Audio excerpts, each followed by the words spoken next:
Welcome to silent learning. ഞാൻ നിങ്ങളുടെ ഏറ്റവും പ്രിയപ്പെട്ട ജിതിൻ സാറാണ് സംസാരിക്കുന്നത്. മക്കൾക്കെല്ലാ ആളുകൾക്കും സുഖമാണ് എന്ന് വിശ്വസിക്കുന്നു. സാറിനും സുഖമാണ്.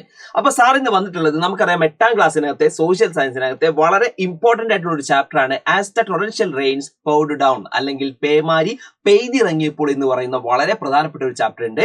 ഈ ചാപ്റ്ററിനകത്തെ വളരെ സിമ്പിൾ ആയിട്ടുള്ള ചോദ്യങ്ങളുമായിട്ടാണ് സാറ് വന്നിട്ടുള്ളത്. കാരണം ഈ ചാപ്റ്ററിലെ സിമ്പിൾ ആയിട്ടുള്ള ചോദ്യങ്ങൾ നിങ്ങൾ പഠിച്ചു കഴിഞ്ഞാൽ ഉറപ്പാണ് എക്സാമിന് വലിയൊരു മാർക്ക് നിങ്ങൾക്ക് എന്ത് ചെയ്യാൻ പറ്റും, സ്കോർ ചെയ്യാൻ പറ്റും. നമ്മൾ ഉടനെ തന്നെ എന്ത് ചെയ്യാം, ആ ചോദ്യങ്ങളിലേക്ക് പോവാം മക്കളെ. ആദ്യത്തെ ചോദ്യം മക്കൾ എല്ലാവരും ശ്രദ്ധിച്ചോളൂ. ഫസ്റ്റ് ചോദ്യം നോക്കൂ.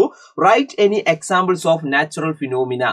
ഏതെങ്കിലും പ്രകൃതി പ്രതിഭാസങ്ങൾക്ക് ഉദാഹരണം എഴുതാനാണ് ചോദിച്ചിട്ടുള്ളത്. അപ്പൊ നമുക്കറിയുന്നതാണ്, ഓൾറെഡി നമ്മൾ പഠിച്ചിട്ടുണ്ട്. ഏതൊക്കെയാണ് മക്കളെ നോക്കിക്കോളൂ. ഏറ്റവും ഇമ്പോർട്ടന്റ് ആയിട്ട് നമുക്ക് കാണാൻ വേണ്ടി പറ്റുന്നുണ്ട്. Yes, first one earth cakes. Earth cakes എന്ന് പറഞ്ഞാൽ നമുക്കറിയാം ഭൂകമ്പമാണ്. അതുപോലെ വോൾക്കാനിക് ഇറപ്ഷൻസ് ഉണ്ട്, സുനാമി ഉണ്ട്, അഗ്നിപർവ്വത സ്ഫോടനങ്ങളുണ്ട്, സുനാമി ഉണ്ട്. അതുപോലെ തന്നെ നമുക്ക് സീ സർജസ് ആൻഡ് സ്റ്റോംസ് ഉണ്ടല്ലേ, കടൽക്ഷോഭങ്ങളുണ്ട്, കൊടുങ്കാറ്റുകളുണ്ട്. പ്രധാനമായിട്ട് നിങ്ങൾ നോക്ക് ടൊറൻഷ്യൽ റെയിൻസ്, നമ്മുടെ ചാപ്റ്ററിന്റെ പേര് തന്നെ അറിയാം, പേമാരി. അതുപോലെ severe drought and severe cold, കൊടും വരൾച്ചയുമുണ്ട്, അതിശൈത്യവുമുണ്ട്. അപ്പൊ ഇതൊക്കെ എന്താണ്, നാച്ചുറൽ ഫിനോമിനാസ് അല്ലെങ്കിൽ പ്രകൃതി പ്രതിഭാസങ്ങൾക്ക് ഉദാഹരണങ്ങളാണ്. നിർബന്ധമായി പഠിച്ചിരിക്കുക. ഒരു 2 മാർക്കിനൊക്കെ എന്ത് ചെയ്യും, ഇത് ചോദിക്കാറുണ്ട് കേട്ടോ. എല്ലാ ക്വസ്റ്റ്യൻ പേപ്പറിലും ചോദിക്കാറുണ്ട്. ഇനി ഇത് പഠിച്ചു വെച്ചാൽ അടുത്ത വർഷം നിങ്ങൾക്ക് എന്ത് ചെയ്യും, ഇത് ഉപകരിക്കും. കാരണം ഇതുമായി ബന്ധപ്പെട്ടിട്ടുള്ള ചാപ്റ്ററുകളൊക്കെ നെക്സ്റ്റ് ഇയറിലും നിങ്ങൾക്ക് പഠിക്കാനുണ്ട്. ഓക്കെ, ഇനി മക്കളെ നെക്സ്റ്റ് വൺ നിങ്ങൾ നോക്കിക്കോളൂ. ഞാൻ പറഞ്ഞല്ലോ സിമ്പിൾ ക്വസ്റ്റ്യൻസ് ആണ് നമ്മൾ ഈ ഒരു വീഡിയോയ്ക്കകത്ത് ഡിസ്കസ് ചെയ്യാൻ പോകുന്നത്. അടുത്ത നെക്സ്റ്റ് ക്വസ്റ്റ്യൻ നോക്ക്, എല്ലാവരും ശ്രദ്ധിച്ചു. ചോദ്യം നോക്കൂ.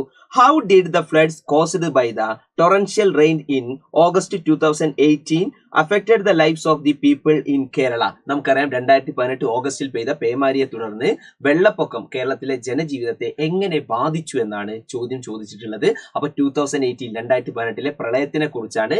അതുമായി ബന്ധപ്പെട്ട എങ്ങനെയായിരുന്നു നമ്മളെ അത് എഫക്ട് ചെയ്തത്. ഞാൻ പറഞ്ഞില്ലേ, സിമ്പിൾ ക്വസ്റ്റ്യൻസ് ആണ്. കാരണം നമുക്ക് അറിയുന്നതാണ് 2018 വെള്ളപ്പൊക്കം, നമ്മൾ അത് ഫേസ് ചെയ്ത ആൾക്കാരാണ്. അതുകൊണ്ട് ഷുവർ ആയിട്ട് നമുക്ക് എന്തെങ്കിലുമൊക്കെ നമുക്ക് ഈ ഭാഗത്ത് നിന്ന് നമുക്ക് എഴുതാൻ പറ്റുന്നതാണ് അല്ലേ. അപ്പൊ നമുക്ക് നോക്കാം എന്തൊക്കെയായിരുന്നു എന്നുള്ളത് നോക്കാം. അപ്പൊ നിങ്ങൾക്കറിയാം 2018 ജൂണില് മുതൽ ഓഗസ്റ്റ് വരെയാണ് എന്ത് ചെയ്യുന്നത്, ഇത് മഴ പെയ്തിട്ടുണ്ടായിരുന്നത്. ശക്തമായ മഴയാണ് പെയ്തിട്ടുള്ളത്.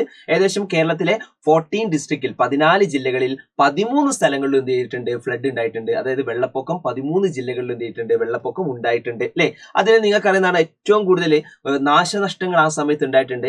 ആ നാശനഷ്ടങ്ങൾ, നമുക്ക് ഉണ്ടായിട്ടുള്ള നാശനഷ്ടങ്ങൾ എന്ന് പറയുന്നത് ഒരിക്കലും നമുക്ക് എന്ത് ചെയ്യാൻ പറ്റില്ല, നമുക്കത് കണക്കാക്കാൻ പറ്റുന്നതല്ല. അത്രയും ഡാമേജസ് അല്ലെങ്കിൽ നാശനഷ്ടങ്ങൾ നമുക്കുണ്ടായിട്ടുണ്ട്. മക്കളെ നോക്കിക്കോളൂ, നമുക്ക് നോക്കാം. The rains that lashed Kerala between June 2018 and August 2018. നമ്മൾ പറഞ്ഞിട്ടുണ്ട് 2018 ജൂൺ മുതൽ ഓഗസ്റ്റ് വരെയുള്ള കാലഘട്ടത്തിലാണ് അത് ഉണ്ടായത്. സാധാ മഴയേക്കാൾ എന്ത് ചെയ്തിട്ടുണ്ട്, ഇത് കൂടുതലായിട്ട് മഴ ആ സമയത്ത് പെയ്തിട്ടുണ്ട്. അതേപോലെ ഞാൻ പറഞ്ഞു, ഈ കേരളത്തിനകത്ത് ജില്ലകൾ അല്ലെ, നിങ്ങൾ നോക്ക് 13 these caused considerably flooding in 13 out of 14 district അല്ലെ. 14 ജില്ലകളിൽ 13 സ്ഥലത്ത് എന്ത് ചെയ്തിട്ടുണ്ട്, വെള്ളപ്പൊക്കം ഉണ്ടായിട്ടുണ്ട്. So the damage and destruction caused by the floods in 2018 can be never realised അല്ലെ, എസ്റ്റിമേറ്റഡ്. ശ്രദ്ധിക്കണം, നിങ്ങൾ പറഞ്ഞിട്ടുണ്ട് ഈ പറയുന്ന 2018 ഉണ്ടായിരുന്ന ഫ്ലഡിൽ ഉണ്ടായിരുന്ന നാശനഷ്ടങ്ങൾ ഒരിക്കലും നമുക്ക് എന്ത് ചെയ്യാൻ പറ്റില്ല, നമുക്കത് കൃത്യമായി നമുക്കത് കണക്കാക്കാൻ കഴിയില്ല എന്ന് നമ്മൾ പറയുന്നുണ്ട് കേട്ടോ. കൃത്യമായി നമുക്ക് എസ്റ്റിമേറ്റ് ചെയ്യാൻ കഴിയില്ല, അത്രയും നാശനഷ്ടങ്ങൾ ഉണ്ടായിട്ടുണ്ട്. ഇനി നെക്സ്റ്റ് വൺ, അടുത്ത പോയിന്റുകൾ ശ്രദ്ധിച്ചോളൂ. ഈ ഭാഗത്ത് നമുക്ക് എന്തൊക്കെ പോയിന്റുകൾ എഴുതാൻ പറ്റും നോക്കൂ. It had a devastative effect on all the sectors അല്ലെ. നിങ്ങൾക്ക് ഇവിടെ കാണാൻ പറ്റുന്നുണ്ട്, നമ്മുടെ എല്ലാ മേഖലകളിലും എന്ത് ചെയ്തിട്ടുണ്ട്, അന്ന് നാശനഷ്ടങ്ങൾ ഉണ്ടായിട്ടുണ്ട്. അതേപോലെ നിങ്ങൾ നോക്ക്, it took away hundreds of lifes അല്ലെ. പ്രധാനമായിട്ട് എന്താണ്, 100 കണക്കിന് ആളുകൾ എന്ത് ചെയ്തിട്ടുണ്ട്, ആ സമയത്ത് മരണപ്പെട്ടിട്ടുണ്ട്. The land environment as well as the life form including man were subject to flood അല്ലെ. ഭൂമിയും പരിസ്ഥിതിയും മനുഷ്യൻ ഉൾപ്പെടെ ജീവജാലങ്ങൾ ആ വെള്ളപ്പൊക്കത്തിന് വിധേയമായിട്ടുണ്ട്.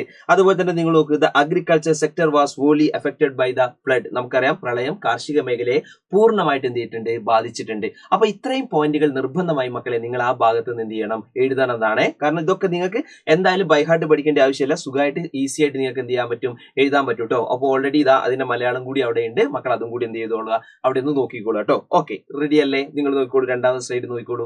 ഓക്കെ, അങ്ങനെയാണെങ്കിൽ മക്കളെ നമുക്ക് ഇനി നോക്കാം. ഇതിലെ ലാസ്റ്റ് ക്വസ്റ്റ്യൻസിലേക്ക് നോക്കാം കേട്ടോ. ഏറ്റവും ഇമ്പോർട്ടന്റ് ആയിട്ട് സിമ്പിൾ ചോദ്യമാണ്. നോക്ക്, how did your society participate in the rescue operation during the flood? നമുക്കറിയാം പ്രളയകാലത്ത് നിങ്ങളുടെ സമൂഹം എങ്ങനെയാണ് രക്ഷാപ്രവർത്തനത്തിൽ പങ്കെടുത്തത് എന്നാണ്. 2018 ഫ്ലഡ് ഉണ്ടായ സമയത്ത് നമ്മുടെ നാട്ടിൽ ഒരുപാട് ആളുകൾ എന്ത് ചെയ്തിട്ടുണ്ട്, അതിന്റെ ഭാഗമായിട്ട് ഒരുപാട് കാര്യങ്ങൾ ചെയ്തിട്ടുണ്ട്. അപ്പൊ നമ്മുടെ സൊസൈറ്റി എങ്ങനെയാണ് അതിനെ നേരിട്ടത്, സൊസൈറ്റി എന്തൊക്കെ കാര്യങ്ങൾ ചെയ്തിട്ടുണ്ട്, പെട്ടെന്ന് പറഞ്ഞു മക്കളെ നോക്കിക്കോളൂ. The public establish establishment including the schools providing asylum to those rushing off their drowning houses. നമുക്കറിയാം സ്കൂളുകൾ ഉൾപ്പെടെയുള്ള എല്ലാ സ്ഥാപനങ്ങളും പ്രത്യേകിച്ച് ഈ വീടുകളിലൊക്കെ വെള്ളം കയറിയ സമയത്ത് അവരെയൊക്കെ എന്ത് ചെയ്തിട്ടുണ്ട്, ആ സ്കൂളുകളിൽ മാറ്റി പാർപ്പിച്ചിട്ടുണ്ട്. അതുപോലെ നമുക്ക് നോക്കാം, the local people, the representative as well as the officials helped dum. നമുക്കറിയാം നമ്മുടെ നാട്ടുകാർ, അതുപോലെ തന്നെ നമ്മുടെ ജനപ്രതിനിധികൾ, അതുപോലെ നമ്മുടെ ഉദ്യോഗസ്ഥന്മാർ, അവരൊക്കെ ഈ വെള്ളം കയറിയ സമയത്തുള്ള ആളുകളൊക്കെ എത്തിയിട്ടുണ്ട്, സഹായിക്കാൻ വേണ്ടി മുൻപിൽ നിന്നിട്ടുണ്ട് അല്ലേ. അതുപോലെ നിങ്ങൾ നോക്കുക, as a flood uncontrollable limits army, navy and air force into action. നമുക്കറിയാം പ്രധാനമായിട്ടും ആ സമയത്ത് ആർമി, നേവി, അതുപോലെ എയർഫോഴ്സ് ഇവരൊക്കെ തന്നെ എന്ത് ചെയ്തിട്ടുണ്ട്, ഈ പറയുന്ന ആളുകളെ സഹായിക്കാൻ വേണ്ടി മുന്നിൽ വന്നിട്ടുണ്ട്. അതേപോലെ തന്നെ നോക്ക്, different departments and officials under the government of Kerala worked hard throughout the day and night. മക്കൾ ശ്രദ്ധിക്കണം, കേരള സർക്കാരിന്റെ കീഴിലുള്ള ഇതുപോലെ നിരവധിയായിട്ടുള്ള വകുപ്പുകളും ഉദ്യോഗസ്ഥന്മാരും രാവു പകലില്ലാതെ നമുക്ക് വേണ്ടി കഠിനാധ്വാനം ചെയ്തിട്ടുണ്ട് അല്ലേ. അതേപോലെ നെക്സ്റ്റ് വൺ അടുത്ത് നോക്കിക്കോളൂ. ഏറ്റവും പ്രധാനമായിട്ട് നമ്മൾ പറയേണ്ട ആൾക്കാരാണ് ആര്? ഫിഷർമാൻ, നമ്മുടെ മത്സ്യത്തൊഴിലാളികൾ. അവർ നിങ്ങൾക്കറിയാം, നമ്മൾ ആ സമയത്ത് കേരളത്തിന്റെ സ്വന്തം സൈന്യം എന്നാണ് അവരെ നമ്മൾ വിളിച്ചിട്ടുള്ളത് അല്ലേ. സോ ദെയർ ഓൺ ആർമിയാണ് അല്ലേ, കേരളത്തിന്റെ സ്വന്തം ആരാണ്?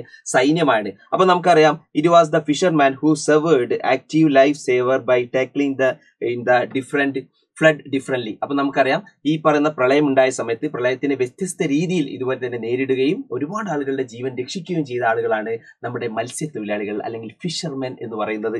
ഓക്കെ, നെക്സ്റ്റ് പോയിന്റ് മക്കളെ, നെക്സ്റ്റ് പോയിന്റ് എല്ലാവരും ശ്രദ്ധിച്ചോളൂ. The people from unaffected regions helped the worst suffer in cash and kind of avoiding Onam celebration. നമുക്കറിയാം, ഈ പ്രളയം ബാധിക്കാത്ത ചില സ്ഥലങ്ങളിൽ ആളുകൾ എന്ത് ചെയ്യാണ്, ഓണാഘോഷമൊക്കെ തന്നെ നിർത്തിവെച്ചുകൊണ്ട് ഇതുപോലെ തന്നെ ആ പണം കൂടി എന്ത് ചെയ്തിട്ടുണ്ട്, ഈ ദുരിതബാധിതർക്ക് വേണ്ടി നൽകിയിട്ടുണ്ട്. ഒരുപാട് ആളുകൾ എന്ത് ചെയ്തിട്ടുണ്ട്, ഒരുപാട് സഹായങ്ങൾ മറ്റുള്ള ആൾക്കാർക്ക് വേണ്ടി ചെയ്തിട്ടുണ്ട്. നോക്കൂ, the Keralites from all over the world stood with the single mind to help the sufferers അല്ലെ. കേരളത്തിലെ സഹായിക്കാൻ വേണ്ടി ലോകത്തുള്ള എമ്പാടുമുള്ള മലയാളികൾ ഒറ്റ മനസ്സോടുകൂടി നിന്നു എന്നാണ് നമ്മൾ ആ പ്രളയത്തിൽ കാണേണ്ടത്. ലാസ്റ്റ് പോയിന്റ് നോക്കൂ, Kerala youth was noticeable in rescue operation, relief camps as well as in the collection and warehousing of resource to sufferers. അപ്പൊ നമുക്കറിയുന്നതാണ്, അന്നത്തെ രക്ഷാപ്രവർത്തനത്തിൽ ദുരിതാശ്വാസ ക്യാമ്പുകളിലും അതുപോലെ ദുരിതബാധിതർക്ക് വിഭവങ്ങൾ ശേഖരിക്കുന്നതിലും നമ്മുടെ പ്രധാനപ്പെട്ട കേരളത്തിലെ യുവത്വം അല്ലെങ്കിൽ നമ്മുടെ യുവാക്കൾ അല്ലെങ്കിൽ യൂത്ത് എന്ന് പറയുന്നത് വലിയ തരത്തിലേക്ക് എന്ത് ചെയ്തിട്ടുണ്ട്, അവരുടെ പങ്കാളിത്തം ഉണ്ടായിട്ടുണ്ട്. അപ്പൊ മക്കളെ, ഇത്രയും പ്രധാനപ്പെട്ട പോയിന്റുകളാണ് നമ്മൾ 2018 ബന്ധപ്പെട്ട് ഫ്ലഡുമായി ബന്ധപ്പെട്ട് പഠിച്ചിരിക്കേണ്ടത്. ഷുവറാണ് ഈ ഭാഗത്ത് നിന്ന് ചോദ്യങ്ങൾ വരും, കാരണം നമുക്ക് അറിയുന്ന കുറെ കാര്യങ്ങളാണ്. അപ്പൊ ഇത് മാത്രമൊന്നല്ല, ഇത് കൂടാതെ നിങ്ങൾക്ക് അറിയുന്ന ഒരുപാട് പോയിന്റുകൾ ഉണ്ടാവാം, അതൊക്കെ നിങ്ങൾക്ക് ഈ ഭാഗത്ത് ഇൻക്ലൂഡ് ചെയ്ത് എഴുതാവുന്നതാണ് കേട്ടോ. ഓക്കെ, അപ്പം മസ്റ്റായിട്ട് ഈ ചാപ്റ്റർ പഠിച്ചു വെക്കുക. അപ്പൊ ഞാൻ പറഞ്ഞല്ലോ, ഇത് ഈ ഒരു ചാപ്റ്ററിൽ നിന്ന് നിർബന്ധമായിട്ടും ചോദ്യങ്ങൾ പ്രതീക്ഷിക്കാം. അപ്പൊ അതുകൊണ്ട് സിമ്പിൾ ചാപ്റ്റർ ആണ്. അപ്പം മക്കൾ എന്തായാലും നന്നായി പഠിക്കുക. So everyone, all the best, by.